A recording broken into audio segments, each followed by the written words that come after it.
జై శ్రీమన్నారాయణ శ్రీమతే రామానుజాయ నమః.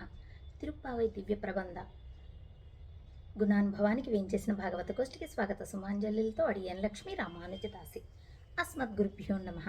కాశ్యపాన్వయ సంజాతం నారాయణ పదాశ్రితం శ్రీమన్నారాయణం వందే యతీశ్వర శ్రియాజుషం ఆళ్వారెమ్మెరుమానార్జీయరాచార్య తిరువడిగలే శరణం. శ్రీరామానుజేతిభ్యో నమః. శ్రీ చిన్నజీరేతిభ్యో నమః. శ్రీవత్సాన్వయ గోపకృష్ణ గురురాట్ పాదద్వయీ షట్పదః ఆత్రేయాన్వయ వెంకటార్య వరలబ్ధా ద్రావిడాం నయదీహి శాంతోధార జనార్దనార్య తనయం న్యాయాదివాది గురుః ఆత్రేయాన్వయ వెంకటార్య గురురాట్ మే సన్నిధత్తాం హృది వెంకటాచార్య దివ్య తిరువడిగలే శరణం. ఆండాల్ దివ్య తిరువడిగలే శరణం. జై శ్రీమన్నారాయణ. మనం 28వ పాసురంలో ఉన్నాము. మరి 27వ పాసురంలో పెద్ద సన్మానం కావాలి, పేరు సన్మానం అంటూ కోరింది మన ఆండాల్ తల్లి. అవి ఏమిటో అంతరార్థంగా తెలుసుకున్నాము. బాహ్యమైనటువంటి సన్మానాలు కాదు, అంతర్గతంగా ఉండేటటువంటి పరమాత్మ పొందింపచేసేటటువంటివి అంటూ అనుగ్రహించింది మన ఆండాల్ తల్లి. మరి ఈరోజు 28వ పాసురంలో అవతారిక ఏమిటో తెలుసుకునే ప్రయత్నం చేద్దాం. 28వ పాసురంలో క్షమా ప్రార్థన పాసురం. క్షమా ప్రార్థన చేస్తున్నారు, మమ్మల్ని క్షమించండి అంటూ ప్రార్థన చేస్తున్నారు. అందుకనే క్షమా ప్రార్థన పాసురంగా మన పెద్దలు అనుగ్రహిస్తారు. భగవంతుణ్ణి పొందాలి అంటే ఆయనే ఉపాయము. ఇతరమైనటువంటి ఏ సాధనలు ఆయన్ను పొందటానికి ఉపాయము కాదు. ఆయన కృపే, ఆయన దయే, ఆయన అనుగ్రహమే ఆయన్ను పొందటానికి ఉపాయం తప్ప ఇతరమైనటువంటి మనం చేసేటటువంటి ప్రయత్నాలు, సాధనాలు ఇవన్నీ కూడా ఉపాయం కాదు అని ముందుగా తెలుసుకోవాలి. అలాగే మేము ఎటువంటి ఇతర ఉపాయాలను ఆశించుట లేదు స్వామి. గౌతమ్ ఏం చెప్తుంది? మాకేమి ఇతర ఉపాయాలు లేవు, ఒకవేళ వాటితోటి పొందుదామని ఆశ కూడా లేదు. అలాగా మేము ఆశించుట లేదు. అలాగే ఏదో చేస్తే పరమాత్మను పొందవచ్చు అని వాటిని కూడా చేయుట లేదు. ఒకటి నమ్మకం, రెండు చేయటం. ఈ రెండు మాకు లేవు అని తెలియచెప్తూ ఉపాయాంతరాల పట్ల మాకెటువంటి ఆపేక్ష లేదు అంటూ బల్లగుద్దినట్టుగా చెప్పేసింది. ఎలాగైతే కృష్ణ పరమాత్మ భగవద్గీతలో 18వ అధ్యాయంలో సర్వధర్మాన్ పరిత్యజ్య మాం ఏకం శరణం వ్రజ అహంత్వా సర్వపాపేభ్యో మోక్ష ఇక్ష్యామి మా శుచః అంటూ బల్లగుద్దినట్టు మోక్షాన్ని ఇచ్చేవాడను నేను అని చెప్పినట్టుగా ఇక్కడ గోదమ్మ కూడా మాకు ఎటువంటి ఉపాయాంతరాలు లేవు, మీరే ఉపాయము అంటూ నిక్కచ్చిగా తెలియచెప్తుందన్నమాట. అయితే 26వ పాసురంలో వ్రత పరికరాలను అడిగారు. మరి 27వ పాసురంలో పేరు సమ్మానం, ఒక పెద్ద సన్మానం కావాలి స్వామి, అది లోకులందరూ పొగిడే విధంగా, లోకులందరూ కృష్ణ పరమాత్మ వీళ్ళ గోష్ఠికి పెద్ద సన్మానం చేశారు అని వాళ్ళందరూ అనుకునే విధంగా మాకు పెద్ద సన్మానం కావాలి అంటూ అడిగింది. అంటే దేనికమ్మ మీకు సన్మానం అంటే, మేము వ్రతాన్ని ఆచరిస్తున్నాము కదా, అందుకని మాకు సన్మానం కావాలి అన్నారు. అయితే వీటన్నిటినీ పొందటం ద్వారా పరమపదంలో ఉండేటటువంటి భగవత్ అనుభవము కోరుతున్నారు. వీటన్నిటిని బాహ్యంగా కోరుతున్నా లోపల అంతర్గతంగా ఏమిటి? పరమాత్మతోటి పరమపదంలో ఆయనకు అనుభవయోగ్యంగా ఉండేటట్టుగా వినియోగించుకో అని కోరటం. ఈ ఆత్మను వినియోగించుకో అంటూ పరమాత్మను కోరటం అన్నమాట. అలాగే చివరి 5 పాసురాలలో గోదమ్మ ఏమి కావాలో, ఏమి కోరుతుందో తెలియచెప్తుంది అనుకున్నాము. అయితే 26వ పాసురంలో నర్మగర్భంగా తెలియచెప్పింది. అలాగే 27లోను కూడా దాచి ఉంచారు, బయటికేమీ చెప్పలేదు. 28లో కూడా స్వామి నిన్ను చేరుకోవాలంటే మా దగ్గర ఎటువంటి ఉపాయము లేదయ్యా అంటూ, ఎందుకంటే మాకు ఎటువంటి ఉపాయాలు లేవు. ఏవైనా ఉపాయాలు ఉంటే కదా మేము వాటిని నమ్ముకోవటానికి. మేము మిమ్మల్నే నమ్ముకొని ఉన్నాము అని నిక్కచ్చిగా తెలియచెప్పటం. శ్రీకృష్ణ పరమాత్మ అడుగుతున్నారు, మీకేం కావాలి? మీరే కృప చేయండి పరాయి అనే వాయిద్యము అని ఒకసారి అడుగుతారు. మరి అది అంటారు, ఒకసారేమో మేము మీకు మంగళాశాసనమే చేయటానికి వచ్చాము అంటారు. ఒకసారేమో మిమ్మల్ని దర్శించటానికే వచ్చాము, మీరు మెల్లిమెల్లిగా మీ యొక్క నేత్రాలను తెరుస్తూ ఉంటే ఆ సౌందర్యాన్ని వీక్షించటానికి వచ్చాము అంటారు. ఇంతకు మీకేం కావాలి అన్నట్లుగా ప్రశ్నించారు. అంటే మాకు పలాంది కావాలి అంటే అప్పుడు ఆయన ఏమంటాడు, మీ దగ్గర పొందే అర్హత ఉందా? మీ దగ్గర ఏమైనా ఉన్నదా? లేదా మీకు ఏ విధంగా నేను ఇవ్వాలి అనేటటువంటి ప్రశ్నను తలెత్తుతారనమాట. ఎలా అంటే ఇప్పుడు ఒక ఉద్యోగానికి వెళ్ళామనుకోండి, వాళ్ళు ఏవో పెడతారు కదా ఇంటర్వ్యూలు, లేదా ఈ పలానా ఇవి ఉంటేనే దీనికి అప్లై చేసుకోండి అని కొన్ని నియమాలను పెడతారు. ఒక డిగ్రీ అనో ఒక బీటెక్ అనో ఏదో సరే, అవి ఎగ్జామ్ ఏదో పాస్ అయ్యారు, ఇంటర్వ్యూ దాకా వెళ్ళారు. అక్కడ కూడా ఏవో దానికి సంబంధించినటువంటి ప్రశ్నలు వేస్తారు. అప్పుడే కదా ఆ ఉద్యోగం సొంతమవుతుంది దానిలో గెలిస్తే. అలాగే మీరు నా దగ్గరికి వచ్చే అనుభవం కావాలి అంటున్నారు, మీకు ఇవ్వటానికి మీలో ఏమి అర్హత ఉన్నది అన్నట్టుగా కృష్ణ పరమాత్మ ప్రశ్నిస్తున్నారు. 23వ పాసురంలో ఏం చెప్పారు? ఆ నారాయణన్ అరుళేలో రెంబావాయ్, మీరే పరిశీలించి ఇవ్వండి అని మీరే 23వ పాసురంలో చెప్పారు. అందుకని పరిశీలిస్తున్నాను. మీరేమైనా కర్మ అంటే కర్మయోగము, భక్తి యోగము, జ్ఞాన యోగాలు చేసి ఉన్నారా? పలాని వాటి వల్ల మేము చేసి ఉన్నాము అని మీరు పలాంది అని చూపిస్తే వాటికి నేను ఇస్తాను. మీరేమైనా చేసి ఉన్నారా? నేను ఎందుకు ఇవ్వాలి ఏమి చెయ్యకపోతే అని ప్రశ్నిస్తారు. దానికి ఏమంటున్నారు? లేదు స్వామి, మేమేమీ చెయ్యలేదు, మేము ఎటువంటి ప్రయత్నము చేయలేదు. ఒక కర్మయోగం కానీ, జ్ఞానయోగం కానీ, భక్తి యోగం కానీ సాధనాపూర్వకంగా చేసి మిమ్మల్ని పొందాలని అనుకుని చేసింది లేదు స్వామి, మేమేమీ చెయ్యలేదు. భగవంతుణ్ణి చేరుకోవటానికి మనం చేసే పూజలు ఆయన అనుగ్రహానికి కారణాలు కావు.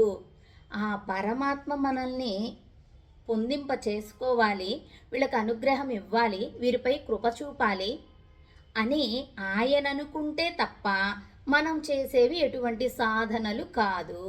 ఎలా కాదు అంటే ఏమనుకుంటాం, ఈరోజు బాగా పూజ చేసుకున్నామండి, 1 గంట పూజ చేసాము, కృష్ణాష్టోత్రం చదివించాము, నరసింహస్తోత్రం సేవించాము, అమ్మ స్తోత్రం సేవించాము. నేను చేసుకున్న గంట సేపు నువ్వు చేసావుగా అయిపోయింది, నువ్వు అనడంలోనే పోయింది. నిన్నంతా ఉపవాసం ఉన్నానండి నేను అనటంలో పోయింది. కనుక మనం చేసేటటువంటి సాధనలు కానీ, ప్రయత్నం కానీ, ఉపాయాంతరాలు కానీ ఇవి కూడా వాటికి ఉపయోగం కాదు. పరమాత్మ మనల్ని కరుణించాలంటే, ఆయన అనుగ్రహం ఉంటే, ఆయన కృప మనపై చూపిస్తే అదే సాధనం, అదే ఉపాయము తప్ప ఇతరమైనవి కానే కావు అంటూ, అయితే ఎందుకు చేస్తున్నామండి ఈ పూజలు ఇవన్నీ కూడా అని ఒక ప్రశ్న వస్తుంది. మనము మానవ జన్మ ఎత్తటం అంటే పరమాత్మ ఇచ్చారు, అలాగే చైతన్యం ఉంది. ఈ చైతన్యం ఉన్నందుకు, మానవ జన్మ లభింప చేసినందుకు ఊరక ఉండలేక పరమాత్మను సేవించేటటువంటి ప్రయత్నం, ఇవన్నీ ఇచ్చారు కనుక పరమాత్మను సేవించేటటువంటి, ఊరక ఉండలేక సేవించేటటువంటి ప్రయత్నం అన్నమాట. అలాగే ఊరక ఉంటే ఈ ఇంద్రియాలు, ఈ గుణాలు, ఈ స్వభావాలు ఇవన్నీ ఇతరమైనటువంటి వాటిని తొలుస్తూ ఉంటాయి. అలా బాహ్య విషయాలపై మనసు వెళ్ళకుండా పరమాత్మపై నిలిపి ఉండటం కోసం, అలాగే మన స్వరూపము కూడా ఈ జీవాత్మ పరమాత్మను సేవించటమే కదా, సేవ చేయటమే కదా. కనుక ఆ స్వరూపానుసారంగా పరమాత్మకు సేవ చేస్తున్నాము, పరమాత్మకు పూజిస్తున్నాం, పరమాత్మను దర్శించుకుంటున్నాము. అలాగే తప్ప మనము చేసేటటువంటి ప్రయత్నాల ద్వారా మనకు లభించదు మోక్షం. కాకపోతే ఊరికుండలేక చైతన్యం ఉన్నందుకు సేవించడం, ఇతర బాహ్యమైనటువంటి విషయాలపై మన మనస్సు వెళ్లకుండా పరమాత్మపై ఉండుట కోసం. ఇది ఒక 2 పాయింట్స్ అన్నమాట. అలా తెలియచెప్పటం. అలాగే మనము చేస్తున్నాము, మంచి పని చేస్తే పుణ్యం వస్తుంది, చెడ్డ పని చేస్తే పాపం వస్తుంది. పుణ్య పాపాలు రెండూ కూడా మనకు అవసరం లేదు. ఎందుకు అవసరం లేదు అంటే పుణ్యం చేసుకున్నాము, అవేమిటి? బంగారు సంఖ్యళ్ళు. పాపం చేశాము, అవేమిటి? ఇనుప సంఖ్యళ్ళు. ఏవైనా సంఖ్యలేగా. ఈ బంగారు సంఖ్యళ్ళు పుణ్యం అని చెప్పుకున్నామే, ఆ పుణ్యం ఏం చేస్తుంది? మనం ఎంతైతే పుణ్యం చేసుకుని ఉన్నామో దానికి అనుకూలంగా పరమాత్మ ఎన్ని రోజులు సుఖమైనటువంటి జీవితము దేవతాలోకాలలో ఇచ్చి ఉన్నారో అన్ని రోజులు ఆ జీవుడు అక్కడ సుఖంగా ఉంటాడు. ఆ తర్వాత మళ్ళీ వాడి కర్మానుసారంగా భూలోకంలో ఎటువంటి రూపాన్ని దాల్చి ఎటువంటి జన్మ లభింపచేస్తారో తెలియదు. అంటే మళ్ళీ వచ్చి పడేదే. మరి పాపం చేస్తే అనేకమైనటువంటి జన్మలు ఎత్తి పాపాలను అనుభవిస్తాం. అప్పుడేమో సుఖాలను అనుభవించాం, ఇప్పుడేమో పాపాలను అనుభవిస్తున్నాము. అంతే తేడా తప్ప జన్మ లేకుండా ఉండేటటువంటి పరమపదనాథుడికి సేవ చేసేటటువంటి భాగ్యం అయితే లేదు కదా. కనుక పుణ్యమైన పాపమైన బంగారు సంఖ్యళ్ళు ఇనుప సంఖ్యళ్ళే తప్ప ఆ యొక్క ఉపేయాన్ని పొందేటటువంటి ప్రయత్నం అయితే కాదు, అంటే ఉపాయము కాదు అని తెలియచెప్పటం. అలాగే ఇక్కడ 6 లక్షణాలను చెబుతారు. ఏమిటట అవి అంటే ఈ యొక్క ప్రపన్నుడికి 6 లక్షణాలు కలిగి ఉంటాడట. మేము ఏమీ చేయలేదు. ఏం చెప్తుంది గోపికమ్మ? మొదటి పాయింట్, మేము ఏమీ చేయలేదు. నెక్స్ట్, మాలో ఉండేటటువంటి నైత్యాన్ని అంటే తక్కువతనాన్ని, నీచత్వాన్ని తెలియచెప్తుంది. ఒకటేమో మేము మిమ్మల్ని పొందాలని మేము ఏ ప్రయత్నము చేయలేదు. రెండవది ఏమిటి? మేము అనేక పాపాలు చేసి ఉన్నాము, మాకు ఏమీ తెలియనటువంటి అమాయకులము, ఏది చెయ్యాలో ఏది చేస్తే పొందవచ్చు అని కూడా తెలియనటువంటి వారము. మాకు ఎలా స్నానాదులు చేసి పరమాత్మను సేవించాలి, ఆ తర్వాతే మనం భుజించాలి, ఇలాగ ఏమీ తెలియనటువంటి వారము అంటూ తనలో ఉండేటటువంటి పాపాలను దోషాలను నైత్యాన్ని మనందరి తరపున తెలియచెప్తుందమ్మ. మనకు కూడా ఏమీ తెలియదుగా, మనకు తెలియటం కోసమే చెప్తుంది. అలాగే యామునాచార్యులు వారు చెప్తారు కదా, అమర్యాదః క్షుద్రః అంటూ ఈ విధంగా మనలో ఉండేటటువంటి నైత్యానుసంధానాన్ని యామునాచార్యుల వారు తెలియచెప్తారు. అలాగే మేము ఏమీ తెలియనటువంటి వారము, పోనీ ఇది చేస్తే మంచిది, ఇది చేస్తే చెడ్డది, ఇలాగ చేస్తే పరమాత్మను చేరవచ్చు, ఇవి చేయవలసినవి, ఇవి చేయకూడనివి అని ఏమీ తెలియనటువంటి వారము. 3, 4 ఏం చెప్తున్నారు? నీకు మాకు విడదీయరానటువంటి సంబంధం ఉన్నది. నీవు పరమాత్మవు, మేము జీవాత్మలం, ఈ ఇద్దరికి విడదీయరాని సంబంధం ఉన్నది అంటూ కృప చేస్తున్నారు. 5, మేము చేసిన తప్పులను క్షమించవయ్యా, నీవు క్షమించకపోతే క్షమించేటటువంటి వారు ఎవరు అంటూ తప్పులను క్షమించు అంటూ కోరుతుంది 5వ పాయింట్. 6 ఏమిటి? నీవే ఉపాయము ఉపేయము, మాకు ఇతరమైనటువంటి మార్గాలు ఏమీ తెలియవు. ఉపాయము ఉపాయము ఉపేయము రెండు నీవే అంటూ ఈనాటి పాసురంలో ఈ విషయాన్ని తెలియపరుస్తుంది మన ఆండాళ్ళ తల్లి. అలాగే 20వ పాసురంలో ఏం తెలియచెప్పింది మన ఆండాళ్ళ తల్లి?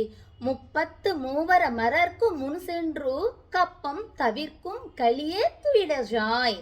ఎలాగో ఒక లాయర్ లాగా లా పాయింట్స్ చెప్పేసింది మన ఆండాళ్ళ తల్లి.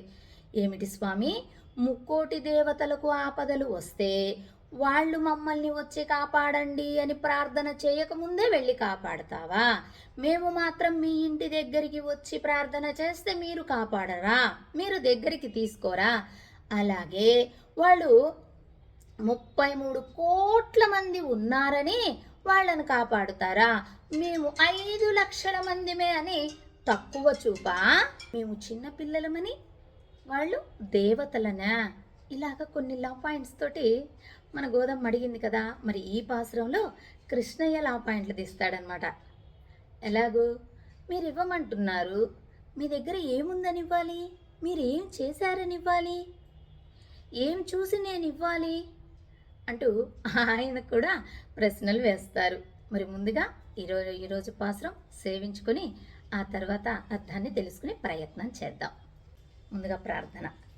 నీలా తుంగస్తనగిరి తటీ సుప్తముద్బోధ్య కృష్ణం పారార్ధ్యం స్వం శృతిశత శిరసిద్ధమధ్యాపయంతి స్వోచిష్టాయాం స్రసి నిగళితం యా బలాత్కృత్య భుంక్తే గోదా తస్యై నమ ఇదమిదం భూయ ఏవాస్తు భూయః అన్నవయల్ పుదువై ఆండాలరంగర్కు పన్ను తిరుప్పావై పల్పదియం ఇన్ని செய்யால் பாடி கொடுத்தால் நற்பாமாலை பூமாலை சூடி கொடுத்தாலை சொல்லு சூடி கொடுத்தா சுடற்குடியே தொல்பாவை பாடியருளவல்லா பல்வலையாய் நாடி நீ வேங்கடவர்க்கென்னை விதியன்ன ఇమ్మాత్తం నాం కడవా వన్నమే నల్కు. ఈనాటి పాసురం. கரவைகள் பின் சென்னு கானம் சேருந்துன்போம் அறிவொன்னுமில்லாத வாயு குளத்து உந்தன்னை பிறவி பெருந்தனை புண்ணியும் நாமுடையோம் குறை ஒன்னுமில்லாத கோவிந்தா உந்தன்னோடு உறவேல் நமக்கு இங்கு ஜிக்கு வசியாது அறியாத பிள்ளைகளோம் அன்பினால் உந்தன்னை சிறு பேரலைத்தனவம் சீறி எருளாதே ఇరైవా నీ తారాయ్ పరై ఏళోరెంబావాయ్. ప్రతిపదార్థం తెలుసుకుందాం. కరవైగల్ అంటే పశువులు, వైగల వాటి యొక్క, పిన్సెన్ను పిన్ అంటే వెనుక, సెన్ను అంటే వెళ్ళటం, వెనకనే వెళ్ళి, కానం అడవిని, సేరుందు చేరి, ఉన్భోం తిందుము, అరివు జ్ఞానము, ఒన్నుం కొంచెమును, ఇల్లాత లేనట్టి, ఆ ఇక్కుళత్తు గొళ్ళ వంశమున, ఉందన్నై నిన్ను, పిరవి పిరుందనై సజాతీయుడిగా పుట్టదగిన, పుణ్యం పుణ్యమును, నాం మేము, ఉడయ్యోం కలవారమై ఉన్నాము, కురై కొరత, ఉన్నుం ఒక్కటియును ఇల్లాదా లేని గోవింద శ్రీకృష్ణ ఇరైవా మా స్వామి ఉందన్నోడు నీతో ఉరవు సంబంధము నమక్కు మాకు ఇంగు ఇచ్చట ఒజిక్క పోగొట్టుకొనుటకు ఒజియాదు శక్యము కాదు అరియాద జ్ఞానము లేని పిళ్ళైకళోం బాలికలము ఉందన్నై నిన్ను సిరు పేరు అలైతనవం చిన్న పేరుతో పిలిచినాము సీరి అంటే కోపగించి అరుళాదే కృప చేయక ఉండకము నీవు పరై వ్రతాంగములను ఏలో పరైతారార్ ఇమ్ము అంటూ కోరుతున్నారు. పాసురంలో వ్యాఖ్యానపరంగా తెలుసుకునే ప్రయత్నం చేద్దాం. కరవైగల్ పిన్సెన్ను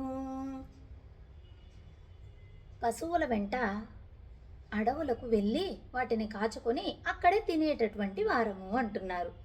ఏమిటట అంటే పశువులకు మనుష్యులకు నిద్ర, ఆహారము, భయము, అలాగే గ్రామ్య సుఖములు ఇవన్నీ సమానంగానే ఇస్తాడు పరమాత్మ.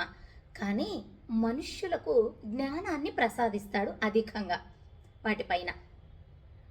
ఆ పశువులకు కంటే కూడా మనుష్యులకు జ్ఞానాన్ని ఇస్తారు. అయితే అది లేని మానవుడు పశువులతో సమానం అంటారు.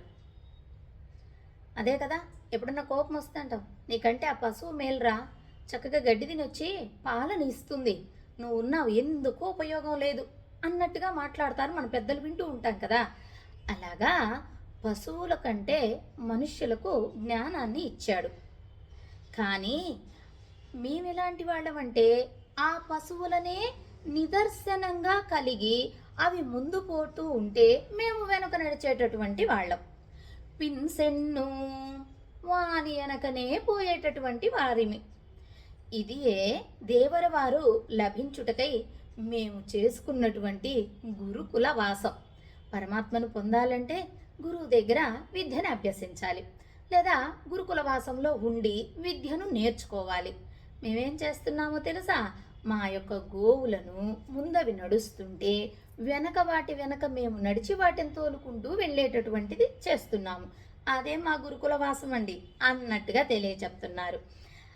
మమ్ములను చూచిన పశువులు వశిష్ఠాదులకు సమానము కాగలవు. ఎందుకంటే అవి ముందు నడుస్తూ మాకు దారి చూపిస్తున్నాయి, మాకు మార్గం తెలియదు. అవి మార్గాన్ని చూపిస్తూ నడుస్తూ వెళ్తుంటే వాటి వెనక మేము ఆ మార్గాన్ని అనుసరించిపోతున్నాం కదా. అందుకని ఏం చెప్తుంది మన గోదమ్మ? ఆ పశువులే వశిష్ఠాదులు లాంటి వారు అని చెప్పటం. అంటే సామాన్య మానవులకు వశిష్ఠులకు ఎంత తారతమ్యం ఉన్నదో మాకును ఈ పశువులకును అంత తారతమ్యం ఉన్నది. అవే గొప్పవి, ఎందుకంటే మాకు దారి చూపిస్తూ అవి ముందు నడుస్తూ మేము వెనక నడుస్తున్నాం కాబట్టి అని. గతాన్ పశూనాం సహజన్మ బంధుతాం గృహాశ్రయం ప్రేమ వనేషు బిభ్రతః దదర్శ గోపానుపధేను పాండవః కృతానుకారాని వఘోభిరార్జవే. ఈ రచించిన కిరాతార్జనీయ గ్రంథములోని 4వ సర్గలో అర్జునుడు పుట్టిన నాటి నుండి ఆవులతో బాంధవ్యమును కలిగి ఉన్నట్టు, ఇండ్ల యందుండవలసిన ప్రేమను అడవుల యందే కలిగి ఉన్నట్టు, అనగా అడవుల్లోనే నివసించుచున్నట్టు, కపటము లేకుండడిచే పశువుల చేతనే పరిహసింపబడుచున్న గోప కుమారులము గోపులము మేము. పశువుల చెంతగాంచెను. అది పశువులే ఏ మనుషులండి బాబు అన్నట్టుగా ఉండేటటువంటి గోపకులంలో వాళ్ళము మేము. పశువులు కూడా వీరెంత అమాయకులో అని ఎక్కిరించుచున్నట్లుగా ఉంటుంది మా అమాయకత్వము. అటువంటి పశువులు ముందు దారి చూపిస్తుంటే మేము నడచి వెళ్ళేవాళ్ళం. ఎక్కడికి వెళ్తారట? కానం సేరుందు. కానం అంటే అడవి, సేరుందంటే చేరి. ఆ అడవికి చేరుతాము. ఏమిటి? మా వృత్తికై. అంటే వీళ్ళ వృత్తి ఏమిటి? పశువులను మేపుకోవటం, గోవులను మేపుకోవటమే వీళ్ళ వృత్తి ధర్మము. అలా పశువులను మేపుకోవటం కోసము మేము అడవులకు వెళతాము. అలాగే కానీ మాకు ఎటువంటి పుణ్యపాపములు ఎరిగి మేము అక్కడ చేద్దాంలే అని వెళ్ళుట లేదు. బాగుగా ఉండు అడవులలో నివసించి ఉండమంత మాత్రమే. ఎలాగూ అంటే అచ్చట నివాసమే సుకృతమైనటువంటి ప్రదేశముగాను మేము నివసించుట లేదు, అడవిలో నివసించితమని చెప్పుచున్నాము. అప్పుడు స్వామి అంటున్నారు, ఓహో అది ఆ బదరి, నైమిసారణ్యము అటువంటి దివ్య దేశాలు అయి ఉండవచ్చు మీ సుకృతం చెప్పుటకు. అంటే అయ్యో రామ, మాకు అసలు తెలియదు. ఏ బదరి క్షేత్రానికి వెళ్ళలేదు, ఏ నైమిసారణ్య క్షేత్రానికి వెళ్ళలేదు. ఇది కంపలతోటి ముళ్ళతోటి కూడుకున్నటువంటి అడవి. ఈ గోవులను మేపుకోవటం కోసం మేము వెళుతున్నాము స్వామి. సేరుందు, మాకు గ్రామంలో కాలు నిలవదన్నట్లుగా అడవిలోనే అమరి ఉంటిమి. అటువంటి వారము. ఉన్భోం, వయస్సులకు కృషి గోరక్ష వాణిజ్యం అని గీతలో కృష్ణ పరమాత్మ చెప్పారు. ఈ గోరక్షణే వాళ్ళ ధర్మము అంటూ వైశ్యులకు తెలియచెప్పారు. అలాగా మీరు కూడా వానప్రస్థానులయ్యి ధర్మహేతువులుగా కావచ్చుననేటటువంటి ఉద్దేశంతో అడవులకు వెళ్తున్నారు. మీ ధర్మం అని చెప్పారు కదా గోవులను కాచుకోవటము. ఆ ధర్మం కూడా ఒక సాధనమే కదా. అలాగ మేము చేస్తున్నామంటే కర్మయోగాన్ని ఆచరిస్తున్నట్లే కదా. మా దగ్గర ఏమీ లేవని చెప్పారు కదా, మేమేమి యోగాలను చేయటలేదని. కానీ ఇక్కడ కర్మయోగాన్ని ఆచరిస్తున్నారు కదా, మీ దగ్గర కూడా ఒక సాధనం ఉన్నది కదా అంటే, అయ్యో లేదు స్వామి, మేము ఏమి వానప్రస్థానాశ్రమాన్ని స్వీకరించలేదు. వానప్రస్థానాశ్రమం అంటే ముందుగా బాల్యం, యవ్వనం అంటే బ్రహ్మచారి, తర్వాత గృహస్థుడు, ఆ తర్వాత భార్యాభర్తలు ఇరువురు కొన్ని రోజుల తర్వాత వానప్రస్థానం చేస్తారు. అడవులకు వెళ్ళి పరమాత్మనే ధ్యానం చేస్తూ అలా కాలం గడుపుతారనమాట. దాన్ని వానప్రస్థానం అంటారు. అలా మన ఆచార్యులలో కూడా చేసిన వారు ఉన్నారు. కూరత్తాల్వాన్ వారు, వారు ఆ రాజ్యాన్ని అంతా కూడా వదిలివేసి రాజసుఖాలను వదిలివేసి భార్యతోటి కూడి ఆయన అడవులలో వస్తున్నప్పుడే కదా భార్య జంకుతూ ఉంటుంది. ఏంటి భయపడుతూ ఉన్నావు అంటే, స్వామి మీరు ఇప్పటి వరకు బంగారు గిన్నెలోనే ఆహారాన్ని పాలను స్వీకరించారు, అందుకని బంగారు గిన్నెను తెస్తున్నాను అన్నారు. అయ్యో అది ఉండబట్టే నీకు ఈ భయం ఇది అక్కర్లేదు అంటే ఆమె దగ్గర నుంచి తీసుకొని ఇసిరి వేసేశారనమాట. అంటే పనికి రాదు, ఏమీ లేకుండా మన దగ్గర ఉంటేనే పరమాత్మ చక్కగా స్వీకరిస్తారు అని తెలియచెప్పడం. మన ప్రయత్నం ఏముంటే మీరే ప్రయత్నం చేయండి అని ఆయన ప్రయత్నం చేయడు కనుక అలాగ కూరత్తాల్వాన్ వారు చేసి ఉన్నారు. అయ్యో అలా చేసి ఉన్నవారు ఉన్నారు, కానీ మేము ఎటువంటి వాన ప్రస్థానాలు చేయటం లేదు. ఈ శరీరము చిక్కి అంటే శుష్కింప చేసుకొని పరమాత్మను పొందేటటువంటి ప్రయత్నం మా దగ్గర ఏమీ లేదు. మేము ఏదో ఈ గోవులను కాచుకోవటము మా యొక్క ధర్మమని తలచి వచ్చామే తప్ప అది నిన్ను పొందటానికిగా రాలేదు స్వామి అంటూ తెలియచెప్తున్నారు. దీనిచే వారి ఆచార్యము కొరతను తెలిపారు. ఇది ఏ సుమా కృష్ణ, నిన్ను పొందుటకై మేము గావించిన కర్మయోగం ఏమీ కాదయ్యా, ఇది ఏదో మా ఆచారం. మేము గోవులను కాచుకోవాలి, వాటితోటి వచ్చేటటువంటి పాడితోటి జీవనం గడిపేటటువంటి ఆచారమే తప్ప మిమ్మల్ని పొందటానికి చేసినటువంటి ప్రయత్నము కాదు అంటున్నారు.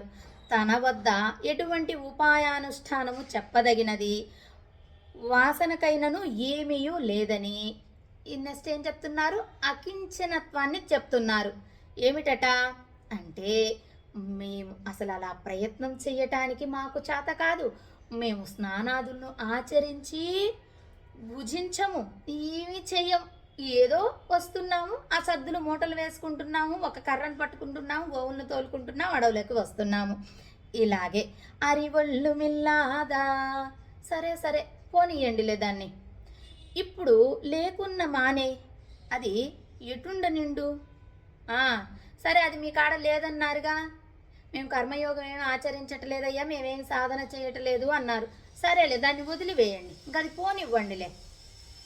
మీ దగ్గర విదురుడిలాగా ధర్మవ్యాధుడిలాగా మొదలైన వాళ్ళలాగా పూర్వజన్మ సుకృతాలు ఏమైనా ఉన్నాయేమో అన్నారు. విదుడికి ఎంత జ్ఞానం అండి, నీతి శాస్త్రాన్ని ఎంత వైభవంగా తెలియచెప్తారు. అలాగే ధర్మవ్యాధుడు కూడా మాంసాన్ని కుట్టి అమ్ముకునేటటువంటి వాడు, కానీ నీతిగా చేసేవాడు. అంటే తన యొక్క లక్ష్యం, తన యొక్క ధర్మమైనటువంటి వ్యాపారం ఏదో అది చేసుకుంటున్నారు తప్ప అవినీతిగా చేయటలేదు.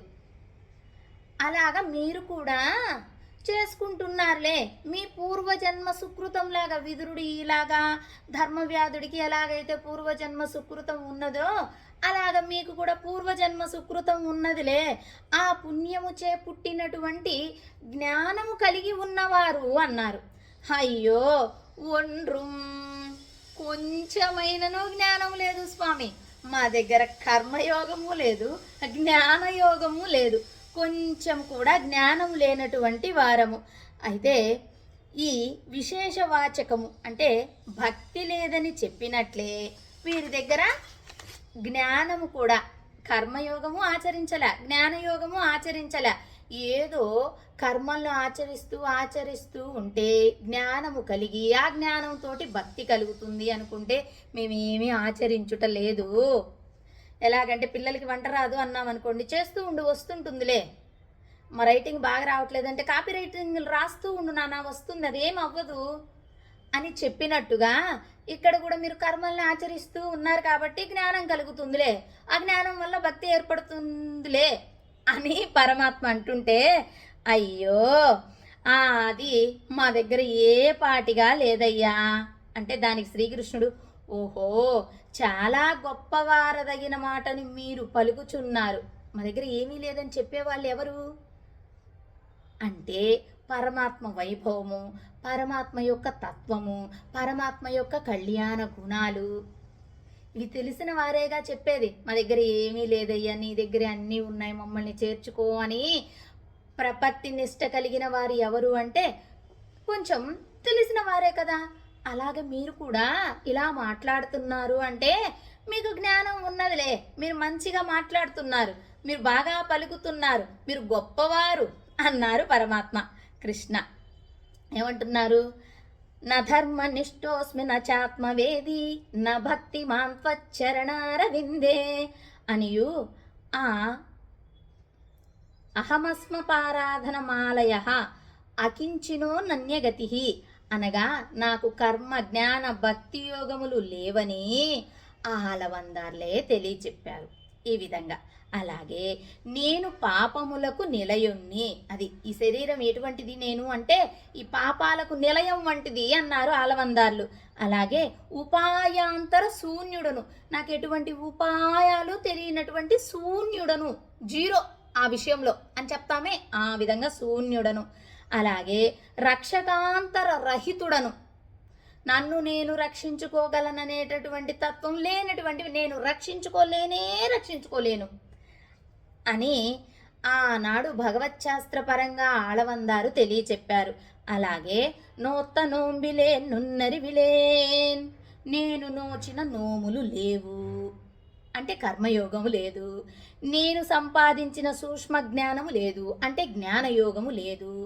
అర్థాత్ ఉదయానుగ్రహముకు భక్తి యోగమును నా కాడ లేవు అని ఆల్వారాదులు చెప్పినట్టుగా, ముందేం చెప్పారు?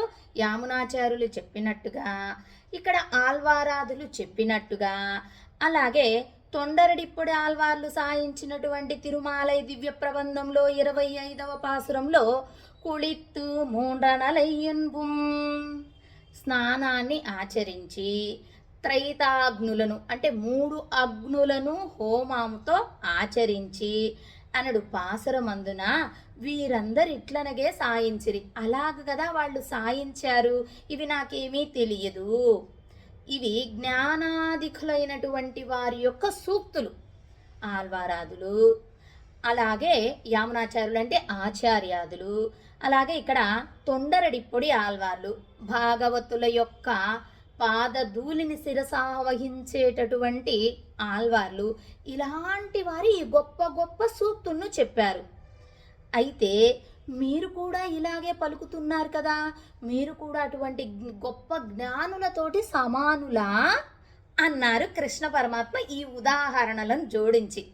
అప్పుడు అంటున్నారు గోపికలు, ఆ యుక్కులం, మేమున్నది ఎక్కడయ్యా? ఈ గోకులం రేపల్లె తిరువాయుప్పాడి, ఇక్కడ మేమున్నది. జ్ఞానమున్నదని ఒకవేళ శంకించడానికి కూడా వీలు లేనటువంటి ఊరు మేమున్నటువంటిది. అలాగే ఆ కులము కూడా అటువంటిదే, గోవులను కాచేటటువంటి కులం. అక్కడ కూడా మీకు అటువంటి సందేహమే రాదు. ఆచారము జ్ఞానము లేకుండుట దోషము కాక గుణమే అనదగినట్టి జన్మము. అది మాకు ఆచార్యము తెలీదు, మళ్ళ గుణాలు లేవు, అటువంటి ఏమీ ఎరగనటువంటి జన్మ, అటువంటి ఏమీ ఎరగనటువంటి కులము, అటువంటి ఏమీ తెలియనటువంటి ఊరు, అందులో ఉన్నాము. నీవే మమ్మల్ని సమానులు గొప్పవారైనటువంటి ఆల్వారాదుల ఆచార్యులకు అని చెప్పారంటే మీరే జ్ఞాన విహీనులయ్యే ప్రమాదం ఉంది స్వామి. అంటే మేము ఎటువంటి జ్ఞానం లేని వాళ్ళము, మమ్మల్ని గిన మీరు ఉన్నవారు అని తలుచుకున్నారనుకో, మీరు జ్ఞాన విహీనులయ్యే ప్రమాదం ఉంది. కనుక మీరు అలా అనకండి, మేము జ్ఞానం లేనటువంటి వారము. అందులో శ్రీకృష్ణుడు, సరే మీకు కర్మయోగము లేదన్నారు, జ్ఞానయోగం అంటే కర్మ జ్ఞానం 2 లేవన్నారు. అయితే ఫలమునందు ఆశని విడుపు, అది సరేనండి, ఇంకా ఎందుకు మీకు 2 లేవన్నారుగా, ఫలం యందు ఆశని విడిచేయండి ఇంకా అన్నారు పరమాత్మ. ఉందన్నై ఇత్యాది, మాకున్నది ఒక ఫలము. ఏమిటది అంటే వీళ్ళు ముందు ఒక ఉదాహరణ చెప్తారనమాట. అయ్యా, మేము అడవులలో ఉన్నామంటే ఏ జడభరతుడులాగో జ్ఞానం కలిగి ఉన్నామనుకున్నావా, లేకపోతే బదరీ ఆశ్రమం లాంటి ఆశ్రమంలో ఉన్నామనుకున్నావా, లేకపోతే గోరక్షణే ధర్మంగా ఉన్నటువంటి వాళ్ళలాగా మేము గోవులను కాచుతున్నామనుకున్నావా అంటే ఈ కొన్ని ఉదాహరణలు చెప్పారు. చెప్పిన తర్వాత ఇంకైతే మీకేమీ లేనప్పుడు ఇంక నేను మాత్రం ఏమి ఇవ్వాలి ఏమిటి అన్నారు పరమాత్మ. అయితే వదిలివేయండి, మీరు ఏదైతే పొందాలనుకుంటున్నారో దాన్ని వదిలివేయండి, మీకు దగ్గర అర్హత లేదన్నారు కదా. అంటే దానికి అంటున్నారు ఉందన్నో ఇత్యాది. ఆ ఫలమునకు తగిన పుణ్యహీనులు చెదురు అంతియే కాదా, మమ్మల్ని అట్లా అనవచ్చునా నీవు? మీరు వదిలివేయండి, మీ దగ్గర ఏమీ లేదు కదా, ఇంకేమిస్తాను అని నువ్వు అసలు అనొచ్చునా స్వామి? అసలు అననే కూడదు. మాకు పుణ్యం ఉన్నది, ఆ పుణ్యమైనటువంటి దానికి పాలు, పెరుగు, నెయ్యి, బువ్వ, పాలబువ్వ ఇవన్నీ పెట్టి పెంచుకున్నాము అంటున్నారు. ఏమిటట ఆ పుణ్యము? ఉందన్నై కృష్ణం ధర్మం సనాతనం. ఆ శ్రీకృష్ణుడు అనేటటువంటిదే మా దగ్గర ఉన్న పుణ్యము. నీవున్నావే అదే మా పుణ్యము. ఉపాయోపేయత్వ తదిహ తవత్తత్వం అనడు భట్టర్ స్వామివారు సాయించినటువంటి రంగరాజస్తవములోని ఉత్తర శతకంలో 87వ శ్లోకమున ప్రాప్యత్వ ప్రాపకత్వములు రెండును భగవంతునకు స్వాభావిక గుణములే కాని ఆగంతుక ధర్మములు కావని చెప్పబడను. అట్టు నిన్ను పిరవి పెరుందనై. మా దగ్గర పుణ్యం ఏమిటో తెలుసా? పిరవి పెరుందనై సజాతీయుడిగా మా మధ్యనే పుట్టితివి, మా మధ్యనే పెరిగితివి, మా మధ్యనే ఉంటివి. ఇది మా పుణ్యం. మేం పుణ్యం చేసుకోకపోయినా నీవు వచ్చి మా గొల్ల కులంలో ఉండి మేం పెట్టినటువంటి పాలు పెరుగుల నేతులను ఆరగించావే, ఆ పుణ్యం మాకున్నది. కృష్ణం ధర్మం సనాతనం అనగా శ్రీకృష్ణుడు అనాది ధర్మమూర్తి. ఆయన ఎటువంటి వాడు? ధర్మం కలిగినటువంటి వాడు. పుణ్యానామపి పుణ్యోసౌ, పుణ్యమైన వారికిని పుణ్యమైనటువంటి వాడు. అందుకనే రామచంద్రుని ఏం చెప్తాము? రామో విగ్రహవాన్ ధర్మ. ఆ ధర్మానికే ఒక రూపాన్ని ఇస్తే అది రామచంద్రుడే అంటూ మన పెద్దలు తెలియ చెప్తారు కదా. అలా మూర్తి భవించిన ధర్మమే అయినటువంటి ఈ పుణ్యమును ఆశ్రయించిన వారము. అది ఏం చెప్తున్నారు? మేము ఎవరిని ఆశ్రయించాము? పుణ్యానికే పుణ్యమైనటువంటి ధర్మము ఆచరించేటటువంటి ఆయన్ను మిమ్మల్ని ఆశ్రయించి ఉన్నాము. నాముడయో. ఇంకేం చెప్తున్నారు? సిద్ధ సాధన నిష్ఠుల కన్నను ఉన్న చోటుకు వెళ్ళి ఆశ్రయించిన అవసరం లేనట్టు. అది బాగా సాధన చేస్తారు వారు, పరమాత్మ ఎక్కడికి ఉంటే అక్కడికి వెళ్ళి వాళ్ళు ఆశ్రయించాలి ఆయన పొందటానికి. మాకు ఆ పని కూడా లేదు. నువ్వే వచ్చి ఈ రేపల్లెకు వచ్చి మా మధ్యలో సజాతీయుడిగా మాతోటి ఉన్నావు. ఇంకా మేమెందుకు వెళ్ళాలి? మాకింత పుణ్యం ఉంటే, మా మధ్యకు నువ్వే వచ్చి ఉంటే అది మా పుణ్యము. ఎలాగంటే చేతిలో వస్తువు ఉందనుకోండి, ఇంకా మనం ఇవి ఎతకనక్కర్లేదు కదా. అలాగా మా చేతిలో చిక్కి ఉన్నావు స్వామి, ఇంకా మాకేంటి లోటు? వీళ్ళు చెప్తున్నారు కూరైవన్ను మెళ్ళాద గోవింద. కొరత ఒక్క రవ్వ కూడా లేని గోవిందుడు ఉన్నాడు. ఆయనలో ఏమన్నా కొరత అండి? గుణాలకు కొరత, ఇవ్వటంలో కొరత, ఆయన తత్వానికి కొరత, ఆయన పరతత్వానికి కొరత, సౌలభ్యానికి కొరత, ఏం కొరత ఆయనకు? ఎటువంటి కొరత లేనటువంటి వాడు, ఒక్క రవ్వ కూడా ఒక్కింతయు కొరత లేనటువంటి గోవిందుడు అంటున్నారు. ఏమిటట? శ్రీకృష్ణ, మాకున్న లోటును విన్నవించితివి. అయ్యా మాకు లోటు ఉంది అని చెప్పాము, నువ్వేమో గొప్పవాడవు అని చెప్పాము. అలాగే నువ్వు మా దగ్గర ఉన్నావు, అదే మాకు పుణ్యము అని చెప్పాము. ఎలా దీనికి వివరణ చేస్తున్నారంటే, నువ్వేమో పర్వతంలాగా, మేము నైత్యాన్ని కలిగి ఉన్నాం కదా, ఆ నైత్యమేమో పాతాళం దాకా ఉంది, పెద్ద గుంత. ఈ నైత్యాన్ని నువ్వు పర్వతం కదా, పూడ్ చేసే,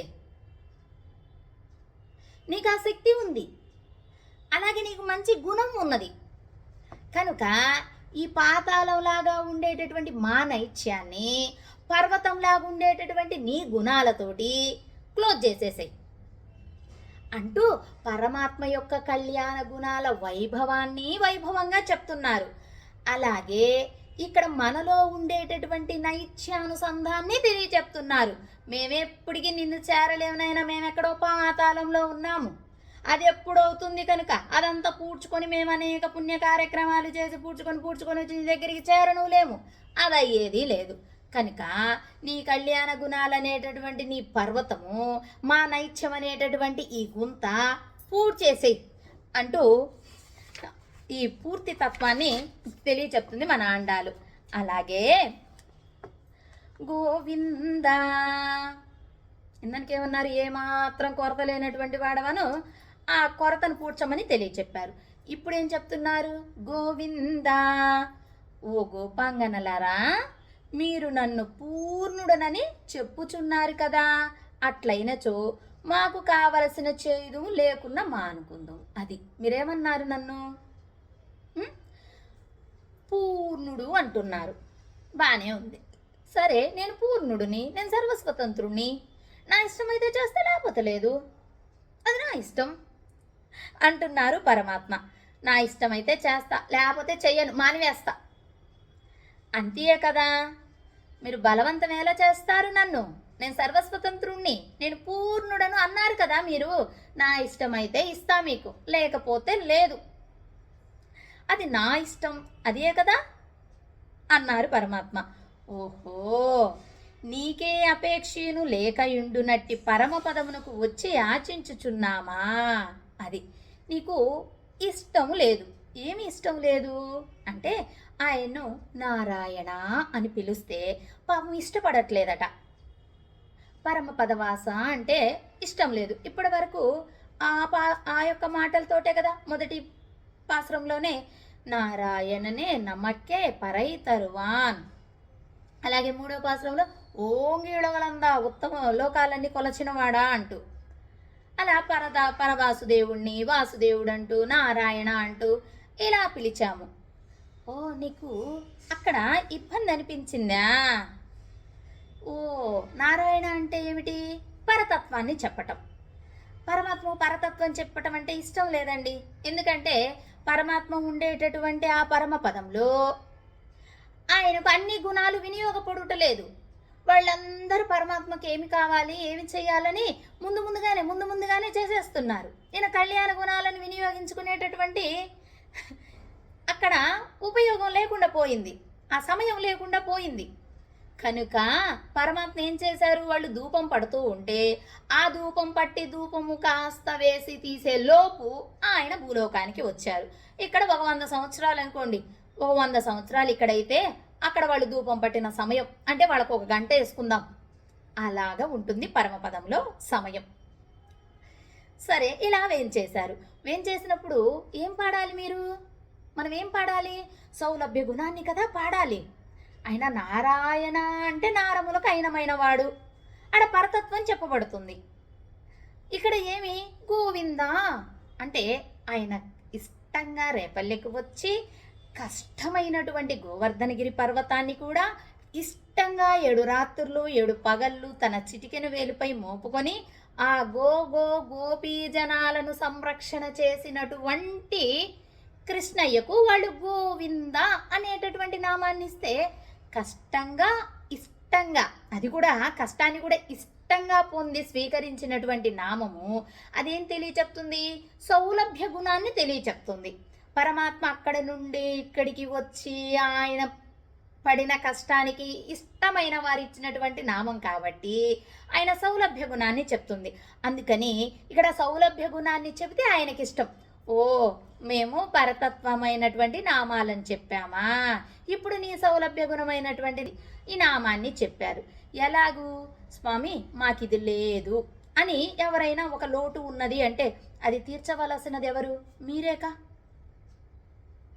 మీరు గుణపూర్తి కలిగి ఉన్నారు కదా, మీరే కదా. అంటే ఉందన్నోడు నేనెందుకు తీర్చాలి అన్నారు అనుకుందాం పరమాత్మ. ఇక్కడ వీళ్ళేం చెప్తున్నారు? ఉందన్నోడు నువ్వెందుకు తీర్చవు, నీకు మాకు సంబంధం ఉన్నది. ఏమి సంబంధం ఉన్నదండి? జీవాత్మ పరమాత్మ ఈ సంబంధం ఉన్నది. అది ఒక సంబంధమా?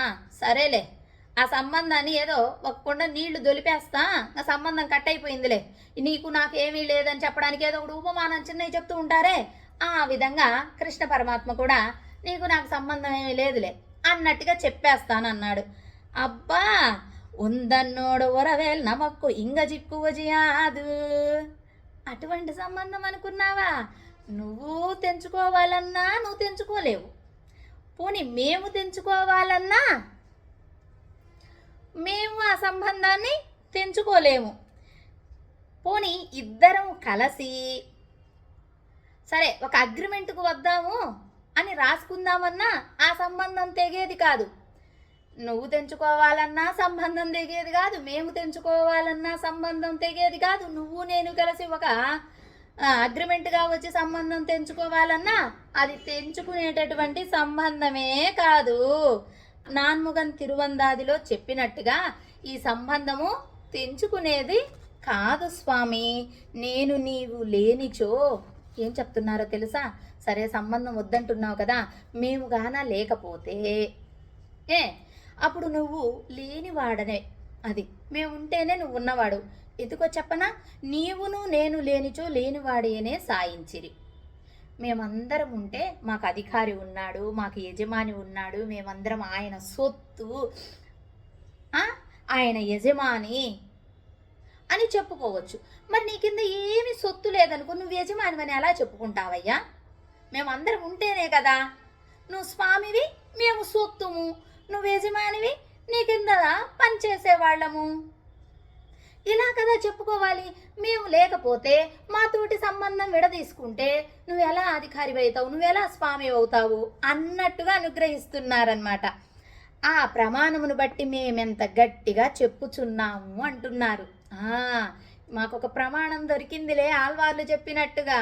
నువ్వేమో స్వామివి, మేమేమో సొత్తుము, అందుకని మేము ఇంత గట్టిగా చెబుతున్నాము.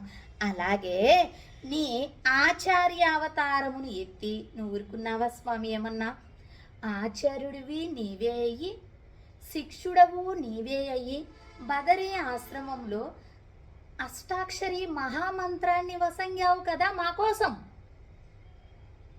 మరి ఆయనే కదండి వచ్చి పాపం ఆ అష్టాక్షరి మంత్రాన్ని స్వీకరించేటటువంటి అర్హత ఎవరికి ఉందో లేదో అని తలచి ఆయనే శిక్షుడుగా అవతరించి అష్టాక్షరి మహామంత్రాన్ని ఈ భూలోకాన ఆవిర్భవించినటువంటి వాడి కదా పరమాత్మ. అందులో ఏం చెప్పావు స్వామి? మొదట ఏముంది? ఓం ఉంది. ఓంలో ఏమిటి? ప్రణవం. ఆ ప్రణవం అంటే ఏమిటి?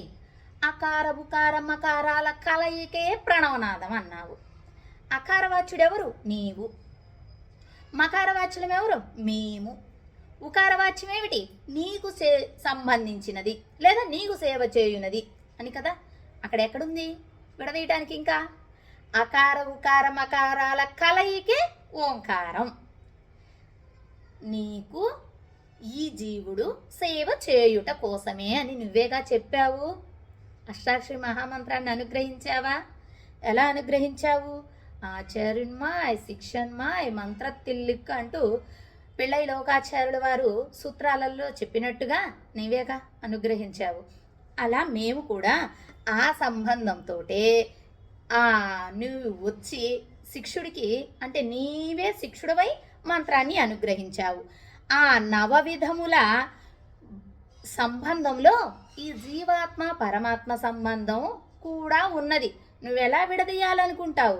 అది ఎలా కుదురుతుంది అంటూ అది విడదీయరాని సంబంధము అంటూ తెలియచెప్పారు. అలాగే అరియాద పిళ్ళైగళో స్వామి, జ్ఞానము లేనటువంటి బాలికలము, పిల్లలం, పిళ్ళైగలు చిన్న పిల్లలం. అరియాద జ్ఞానం ఏమాత్రము లేనటువంటి వాళ్ళము. ఆయనకు చెప్పేటప్పుడేమో పూర్ణమైనటువంటి జ్ఞానం కలిగిన వాడవు నువ్వు, పూర్ణమైన కళ్యాణ గుణాలు కలిగిన వాడవు అంటారు. ఇక్కడేమో జ్ఞానం ఏ పాటిగా లేనటువంటి వాళ్ళం మేము అంటున్నారు. అలాగే ఇంతకు ముందు తాము గావించిన బలవంతమునకు క్షమాపణను వేడుచున్నారు. బలవంతంగా మీరు ఇవ్వాల్సిందే, ఎందుకు ఇవ్వరేమిటి? అంటూ కృష్ణ పరమాత్మ నేను ఎందుకు ఇవ్వాలి అంటే మీరు ఇవ్వాల్సిందే. మీరు ఆ కళ్యాణ గుణాలు ఉన్నాయి, ఈ కళ్యాణ గుణాలు ఉన్నాయి, మీ దగ్గర ఏముందంటే మా దగ్గర నువ్వే ఉన్నావు, అదే మా పుణ్యము, మేమేమి చెయ్యకపోయినా అంటూ కొంచెం బలవంతంగా మాట్లాడారు ఇవ్వాల్సిందని. ఆ బలవంతం చేసినందుకు స్వామి క్షమించండి. ఎలా క్షమా కోరుతున్నారో చూడండి. అర్యాదా అంటే వాళ్ళు ఏదో పరాకుతోటి వచ్చినటువంటి బుద్ధిహీనత ఒక పాయింట్. 2 పిళ్ళైకల్ పిల్లల మగుట చేత వచ్చినటువంటి బుద్ధిహీనత. 3 అంబు ప్రేమతోటి అబ్బా మన స్వామేగా మన కృష్ణయ్యేగా అని ప్రేమతోటి వచ్చినటువంటి బుద్ధిహీనత. ఈ విధంగా మేము బుద్ధిహీనతతోటి మిమ్మల్ని బలవంత పెట్టాము స్వామి, క్షమించండి అంటూ కోరారు వీరు. ఎలాగూ అంటే అర్జునుడికి విశ్వరూపం చూపించారు పరమాత్మ. ఆ తర్వాత ఆయన ఏమన్నారు, అయ్యో అయ్యో సకేతి మత్వా ప్రసవం యదుక్తం హే కృష్ణ ఏ యాదవ హే సకేతి అజానత మహిమానం తవేదం మయా ప్రమాదాత్ ప్రణయేన వాపి. ప్రమాదాత్ అంటే పరాకు వలన, ప్రణయేన అంటే నీకు నాకు అతి స్నేహం ఉందే, భావమర్దులం అనేటటువంటిది, అలాగే ఫ్రెండ్స్ లాగా అలా అతి స్నేహం వలన, అజానత అంటే అజ్ఞానము వలన. ఈ శ్లోకంలో 3 కారణములచే అజ్ఞానము చెప్పబడినది. ప్రేమాంధుల అతి ప్రేమకు వారు తప్పులను వెతుకుట అది కుదరదు కదా. కృష్ణ నాకు తెలియక నిన్నేదో అనుకున్నానయ్యా, ఇప్పుడు తెలిసింది, నేను చిన్న చిన్న పేర్లతో పిలిచాను, మన అనేటటువంటి ఫ్రెండ్షిప్ బంధంతో పిలిచాను, అలాగే ఆ ప్రేమతోటి ఒకటి, మన అని తలవటం ఒకటి, ఇంకొకటి అజ్ఞానంతో ఇలా పిలిచాను, దానిలో కొరతలు వెతకూడదు నీవు కృష్ణ అని ఆనాడు అర్జునుడు చెప్పినట్టుగా మేము కూడా మనవాడి కృష్ణయ్య అన్నట్టుగా చిన్న చిన్న పేర్లతోటి, మా అజ్ఞానంతో, పరాకుతోటి, ప్రేమతోటి, మనవాడనేటటువంటి ప్రేమతోటి పిలిచాము, నువ్వు కొరతను వెతకవద్దయ్యా వాటిల్లో అంటూ వీళ్ళు అడుగుతున్నారు. ఎలా అంటే ఇప్పుడు దంపతులు ఇరువురు ఒక మంచంపై పడుకొని ఉన్నారనుకో, తర్వాత నీ కాలు తగిలింది, నీ చెయ్యి తగిలింది అంటే కుదురుతుందా అండి? అది అవ్వదు కదా, అది సహజ లక్షణం కదా. అలాగే స్వామి మేము కూడా మీపై ప్రేమతోటి, పరాకుతోటి, బుద్ధిహీనతతోటి, ఇవన్నీ బుద్ధిహీనతే కదా ఆయన గమనించకుండా చేసినవి అని, అయ్యో మేము ఇలాగ తప్పులు చేశామయ్యా, అజ్ఞానముతోటి, ప్రేమతోటి, అలాగే పరాకుతోటి, ఈ విధంగా 3 విధాలుగా మేము తప్పులు చేసి ఉన్నాము, వాటిని క్షమించండి అంటున్నారు. ఉందన్నై ఇత్యాది. శ్రీ కృష్ణుడు గోవిందాభిషేకము బడసిన తరువాత అది ఆయనకు గోవింద అనేది ఒక అభిషేకం చేసినట్టు అనమాట. ఆ నామాన్ని పొందిన తర్వాత మొదటి పేరును నారాయణ అని చెప్పుట దోషము కాదా? ఇప్పుడు ఆయన నారాయణ అని చెప్పామండి, అది పరత్వానికి సంబంధించింది, కానీ ఆయన సౌలభ్యముతోటి వచ్చి గోవింద నామాన్ని పొందాడు కదా అని అది తప్పే అంటున్నారు. అయ్యో అయ్యో మాకు తెలియలేదులే స్వామి అంటూ. ఎలాగంటే ఆయనకు ఇష్టమైన నామం ఉంది, అది దాంతో పిలుస్తుంటే ఆనందంగా ఉన్నారు. ఎప్పుడో ఒక సన్నివేశంలో ఆయనకు ఒక నామాన్ని ఇచ్చారు, అప్పుడు ఉన్నటువంటిది, దాన్ని పిలుస్తుంటే ఆయనకు కొంచెం కష్టంగా ఉంది. ఇప్పుడు ఏదైతే నామం పొంది ఉన్నాడో దాన్ని పిలిస్తే ఇష్టంగా ఉంటుందన్నమాట. అంటే ఆయన పరంపదంలో ఉన్న ఆయనకు కొరత ఉంది. అయ్యో నా సౌలభ్య గుణం వినియోగపడలేదే అని ఇక్కడికి వచ్చి ఆయన సౌలభ్య గుణాన్ని చక్కగా వినియోగించుకున్న తర్వాత ఆయన ఇష్టంగా పొందినటువంటి నామం ఉండగా అప్పటి పరతత్వపు నామాన్ని నారాయణ అని పిలిస్తే ఆయన కొరతగా అనిపిస్తుందట. అయ్యో సౌలభ్యమైనటువంటి గుణంతో నువ్వు ఇక్కడికి వచ్చి మా మధ్యలో ఉండి, మాతోటి ఉండి, మా సద్దులను అరిగిస్తూ మా సజాతీయుడిగా మాలో కలిసిపోతే మేము తెలియక ఆ పరతత్వము నామమైనటువంటి నారాయణ అని పిలిచామయ్యా, తప్పైపోయిందయ్యా, ఇప్పుడు గోవింద అనేటటువంటి నామాన్ని పిలుస్తాము అంటున్నారు. అలాగే క్రిందటి పాసురంలో మాలే అంటే 26వ పాసురంలో, కూడారై 27వ పాసురంలో, ఈ 2 పాసురంలో మాల్కజ నీరాడువాన్ మాకు నోముకు కావలసినటువంటి కొన్ని పరికరాలు, అవి ఏమిటి, శంఖము, విత్తానము, అలాగా పాటలు పాడేటటువంటి వారు, అలాగే ఢంక, ఈ విధంగా పరై అంటేనే డంక అండి, ఈ విధంగా కోరారనమాట. వ్రతం పూర్తి అయిన పిమ్మటను అలంకరించుకొనుటకు ఏం కావాలి, మాకు ఆభరణాలు కావాలి అని కూడారై పాసురంలో కోరారు. చేతికి ఆభరణాలు, మెడలో ఆభరణాలు, చెవులకు ఆభరణాలు అంటే ఈ విధంగా బాహ్యార్థం కాకుండా అంతరార్థంగా కోరారు. అలాగే మాకు తినడానికి భుజించడానికి పాయసం కావాలి అన్నారు. ఈ విధంగా తమకు మనస్సులో కొన్ని కావలసినవి ఉంటే వాటిని అన్నిటినీ పైకి చెప్పుకొని కోరుకొని ఉన్నారు ముందటి పాసురాలలో. ఇంతకుముందు తమ ప్రాప్య రుచిని తెలిపారు, మాకు ప్రాప్యమైనటువంటి రుచి కావాలి అని తెలిపారు.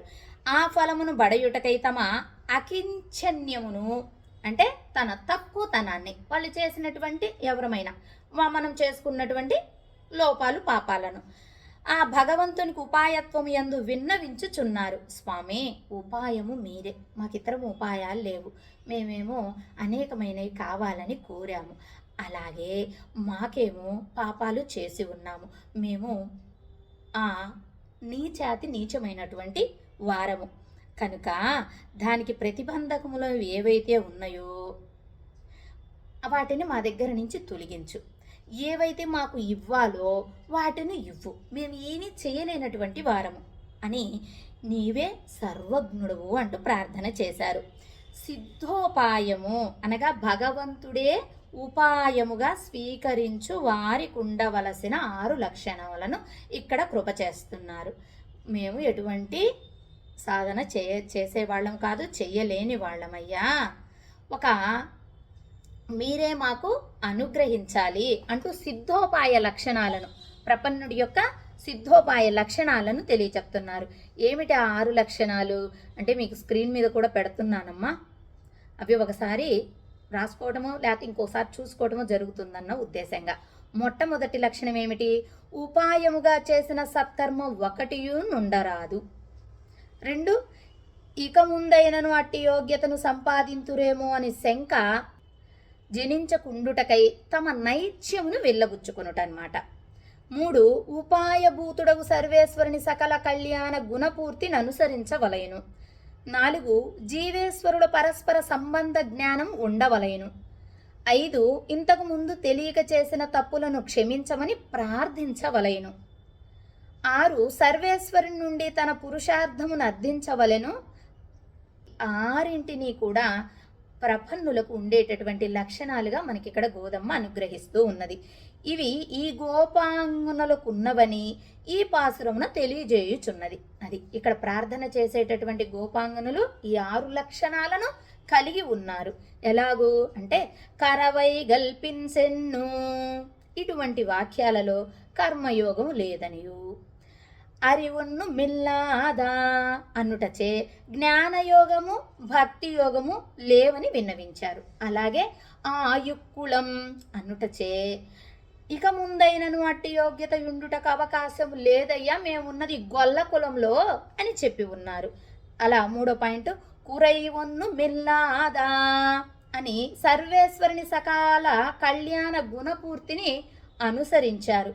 4వ పాయింట్ ఉందన్నోడురవేల్ నమక్కు ఇంగు చిక్కు ఉజియాదు అందుచే సంబంధ జ్ఞానం ఉన్నట్లు తెలియపరిచారు. 6, అన్బినాలుందన్నై సిరుపేర జైతనవం సీరియరులాదే అని క్షమ అర్జించారు, క్షమా ప్రార్థన చేశారు. 6, ఇరైవా నీ తారాయ్ పరై అనేటటువంటి పురుషార్థాన్ని ఇవ్వమని కోరారు. ఈ విధంగా 6 లక్షణాలు ఈ పాసురంలో మన గోదమ్మ ప్రపన్నుడికి ఉండవలసినటువంటి లక్షణాలుగా వాళ్ళు కలిగి ఉన్నారు, ఈ విధంగా కోరుతున్నారు అంటూ మనకు అనుగ్రహించిందనమాట. ఎలాగ అంటే ఒక రోగం వస్తే ఆ రోగానికి మందు, వైద్యుడు, పాటించవలసినటువంటి పథ్యము, అపథ్యము అంటే తినకూడనివి, తినవలసినవి, ఈ విధంగా అన్నిటినీ వేరువేరుగా చెప్తాడు వైద్యుడు. తినవలసిన ఏమిటి, ఫ్రూట్స్ తినండి, ఉప్పు కారాలు తగ్గించండి అంటూ తినవలసినవి తినకూడనివి చెప్తారు. అలాగే ఈ మందు ఉదయం ఒకటి, సాయంత్రం ఒకటి, మధ్యాహ్నం ఒకటి వేసుకోండి అన్నారు. అలా చెప్పిన వారు ఎవరు అంటే వైద్యులు. ఇక్కడ వైద్యుడు వేరు, మందు వేరు, పథ్యం వేరు, అపథ్యం వేరు, పాటించవలసిన వాడు వేరు. కానీ ఇక్కడ ఎలా చెప్తున్నారు అంటే అన్నీ భగవంతుడే. వైద్యుడు భగవంతుడే, మందు భగవంతుడే, పాటించవలసినట్టుగా చేయవలసినది భగవంతుడే. అంటే ఉపాయ ఉపేయములు పరమాత్మే అని తెలియచెప్పటం. ఈ భవరోగం అనేటటువంటి వ్యాధిని మాన్పించి తన దగ్గరికి చేర్చుకోవలసినటువంటి వాడు పరమాత్మే. ఇక్కడ మాన్పించేది ఆయనే, చేర్చుకునేది ఆయనే. ఈ భవరోగాలను మాన్పించేటటువంటి వాడు అంటే ఉపాయము ఉపేయము రెండు ఆయనే. ఆయన పాదాలు పట్టుకుంటే చాలు మనకున్న రోగాలన్నీ పోతాయి. మన మందులు ఆయనే, మనకు ఉండేటటువంటి పత్య అపత్యాలన్నీ కూడా ఆయనేనండి. మొత్తం అక్కడైతే వేరువేరుగా ఉన్నాయి. ఒకటి మందు ఉంది, ఒకటి పత్యం ఉంది, ఒకటి డాక్టర్ ఉన్నాడు, ఒకటి ఇంకొకటి పాటించవలసినవి. ఇక్కడ ఏమి లేవు, మొత్తం ఒకటే. అన్నిటికీ ఆయనే పరమాత్మ హెడ్ అని తెలియచెప్పటం. అలాగే ప్రేమయను రోగముకు కారణము భగవంతుడే. ఈ ప్రేమ అనేటటువంటి రోగానికి కారణం ఎవరు? ఆయన్ని ఒక్కసారి చూస్తే ఇంకా ఆయన పాదాల చెంత గిరగిర గిరగిర మనస్సు కొట్టుకుంటుంది, తిరుగుతుందే తప్ప ఇతరమేమీ పడతాయా? కనుక ఈ ప్రేమ అనేటటువంటి రోగమునకు, ప్రేమ వ్యాధి అనుకుందాం అనున్నట్లు ప్రేమ అనడి రోగమునకు కారణము భగవంతుడే అని తిరువాయిముజులో నమ్మాల్వార్లు అనుగ్రహించినట్టుగా మాలే మణివన్న అనినట్టులా అట్టి వ్యాధిని పోగొట్టేటటువంటి వాడు కూడా మణివర్ణుడు, ఆ కృష్ణ పరమాత్మే. అంటే ఆ వైద్యుడు కూడా భగవంతుడే. ఆయర్ కొజుందు మరుందాయ్ ఈ తిరువాయిముజులో చెప్పినట్టుగా గోకులమునకు చిగురు వంటి వాడైన శ్రీకృష్ణుడే మందు అయిన వాడు. మొదటేం చెప్పుకున్నామండి? ప్రేమ అనేటి రోగమునకు కారణం భగవంతుడే, వైద్యుడు భగవంతుడే, తర్వాత మందు కూడా ఆయనే అంటూ తెలియచెప్పారు. అలాగే రోగము పోయిన వెనుక భుజించవలసినటువంటి పథ్యం అన్నామే, అది కూడా భగవంతుడే, వేరేది కాదు. అలా రోగము లేనివారు అమృతమా అని తలస్తారు. మరి రోగం ఉన్నవాడు ఆయన్ను పట్టించుకోడు, ఆయన నామాన్ని పలకడు, వాడి కర్మలేమిటో వాడు దాంట్లో పడి కొట్టుకుపోతూ ఉంటాడే తప్ప దానిని గ్రహించడు. కానీ ఈ ఈ సంసారం అనేటటువంటి రోగం లేనివాడు ఉంటాడే, నా అమృతమా ఆరావముదే అంటాడట. ఇట్టి మంచి సిద్ధౌషధం ఒకటి లభించినచో వెంటనే స్వీకరించవలసి ఉన్నది. అబ్బా భలే అమృతం లభించిందండి అంటూ స్వీకరించాలి. కానీ నాకు ఆ పనులు ఉన్నాయి, మా అమ్మాయికి పెళ్లి చేయాలి, మా అబ్బాయికి ఉద్యోగం, ఇలా కాదు. ఆ కృష్ణ అనేటటువంటి ఫలం ఏదైతే అది లభిస్తుందో వెంటనే స్వీకరించేసేయటమే అన్నట్టుగా మనస్సు కలవారము. మేము ఎటువంటి వారమో తెలుసా? పరిశుద్ధమైనటువంటి మనస్సు కలిగి ఉన్నవాళ్ళం. నువ్వు ఎప్పుడు లభింపచేస్తే అప్పుడు వెంటనే అందుకోవడానికి సిద్ధంగా ఉన్నటువంటి వారము. నిన్ను విడచి ఒక్క క్షణకాలమైనా మేము ఉండలేమయ్యా, కావున మమ్ములను స్వీకరించండి అంటూ ప్రార్థన చేస్తున్నారు మన గోదమ్మ గోష్ఠి. అలాగే ఉపచారాపదేశేన కృతాన్నహారహర్మయ అపచారాన్ని మాన్ సర్వా క్షమక్ష్వా పురుషోత్తమా. మేమేవో నీకు ఉపచారాలు చేయాలి అనుకుంటున్నాము, కానీ మేము చేసినటువంటి అపచారాలు ఉన్నాయే అవి ఉపచారాలు చేయడానికి అడ్డుగా ఉంటున్నాయి, అందుకని వాటిని తొలగించు అంటూ ప్రార్థన. అలాగే మేము అపచారములనన్నింటినీ క్షమించమని ఆశపడదగిన శ్లాఘ్యమైన మందు కదా నీవు, అందుకని కోరుతున్నామయ్యా. ఈ మందుతోటి మాలో ఉన్న రోగాన్ని, ఈ అపచారాలను తొలగించి మీకు ఉపచారాలు చేసేటటువంటి మంచి ఆరోగ్యాన్ని ఇవ్వు. బాహ్యంగా ఆరోగ్యం అంటే తర్వాత ఏమిటి? అంతరార్థంగా మంచి గుణాన్ని ఇవ్వు, మంచి బుద్ధిని ఇవ్వు, అది కూడా నువ్వు చేయించుకో అన్నట్లుగా తెలియచెప్పటం. కాబట్టి ఏ కొరత లేని ఉపాయమును భగవంతుణ్ణి స్వీకరించుచున్నారు. ముందుగా వాద్యములు, శంఖములు, పళ్ళాండు పాడువారు, దీపము, ఆభరణము, వస్త్రములు, అలాగే మాకు ఆభరణాలు 27వ వస్త్రములు, మాకు పరమాన్నము, ఇవన్నీ కావలేనని. ఇవన్నీ ఏమిటో తెలుసా? అంతరార్థంగా, విశేషార్థంగా అంటే గొప్ప పుణ్యములు ఇవన్నీ నువ్విచ్చిన పుణ్యములే అని చెప్పడం అన్నమాట. మీ దగ్గర ఏముంది నేను ఇవ్వడానికి? మీరు అడిగేస్తున్నారు అంటే, స్వామి ఇవన్నీ మీరిచ్చినవే కదా, ఈ పుణ్యాలన్నీ ఉన్నాయి మా దగ్గర, మీరిచ్చినవే అని తెలియచెప్పటం. అలాగా ఇవన్నీ దేనికి ఉపయోగమో తెలుసా? ఆ పుణ్యమునకు ఫలములు. మీరు పుణ్యం ఏమన్నా ఉందా మీకు నేను ఇవ్వటానికి అన్నారే, ఆ పుణ్యానికి ఫలాలేనయ్యా నువ్వు ఇచ్చినవి. అలాగే వాళ్ళు ఎన్నో జన్మలు సాధన చేసి చేసి వాళ్ళు చిక్కి సెలించి బక్క చిక్కిపోతారంటారే శిక్ష, అలాగైపోయి తపస్సులు చేసి పొందుతారు. అది వాళ్ళకు మాత్రమే లభిస్తుంది. అట్టి పుణ్యమును మీరేమైనను అర్జించి ఉన్నారా? అలాగ మేము పుణ్యం చేసుకోవాలి అని మీరేమైనా అర్జించి ఉన్నారా? అడిగితే వీళ్ళు ఏం చెప్తున్నారో తెలుసా? మేము అటువంటివి ఏమీ కోరటలేదు, త్రివిధములైనటువంటి సేవలు చేయాలి అనుకుంటున్నాము అన్నారు. ఏమిటవి? వాచక, మానసిక, శారీరక. ఈ చేతులతోటి ఈ కాయంతో సేవ చేయాలి, పుష్పాలను కట్టాలి, పూలదండలు ఇలాగా. అవునా? మనసుతోటి ఎప్పుడూ నీ నామాన్ని, నీ కళ్యాణ గుణాలను స్మరణ చేస్తూ ఉండాలి. వాచక అంటే ఈ నోటితోటి ఎప్పుడు మీ వైభవాన్ని మాట్లాడుతూ చెబుతూ కీర్తిస్తూ పాటలు పాడుతూ ఇలాగ త్రివిధమైనటువంటి కైంకర్యాలు మాకొసగండి అన్నారు తప్ప, మేము అలాగ అనేక జన్మలు ఎత్తి వాళ్లలాగా తపస్సు చేసి సాధనలు చేసి పొందుతామని చెప్పుటలేదు. అయ్యో మేము సిద్ధోపాయులము సాధ్యోపాయులం కాదు స్వామి, నీవే మాకు అనుగ్రహించాలి, నీకే శరణాగతి చేస్తున్నాము అంటూ తెలియచెప్పింది మన గోదమ్మ గోష్ఠి. ఈ విధంగా పరమాత్మకు సేవ చేసేటటువంటి భాగ్యాన్ని తెలియచెప్పింది ఆండాళ్ళ తల్లి. ఈ రోజుటి నామం ఏమిటి? గోవింద. ఇష్టమైన నామం కదా, గోవులను కాచి పొందినటువంటి నామం. గోవర్ధనగిరిని ఎత్తిపట్టి రక్షించిన తర్వాత ప్రియంగా ఇచ్చినటువంటి ఆ గోపిజనులు ఇచ్చినటువంటి నామం, అందుకని గోవింద. మరి అరణ్యం అని చెప్పారు కదండి, నైమిసారణ్యము బదరీను అనుకుందామా అంటే వాళ్ళు ఏం చెప్పారు కదా, అయ్యో మేమే నైమిసారణ్యం అడవికో బదరీ ఆశ్రమంగా ఉన్నటువంటి అడవికో మేము వెళ్ళలేదయ్యా, రాళ్ళు రప్పలు ముళ్ళులు ఉన్నటువంటి అడవిళ్ళల్లోకి వెళ్తున్నాము ఈ గోవులను కాచుకోవడానికి.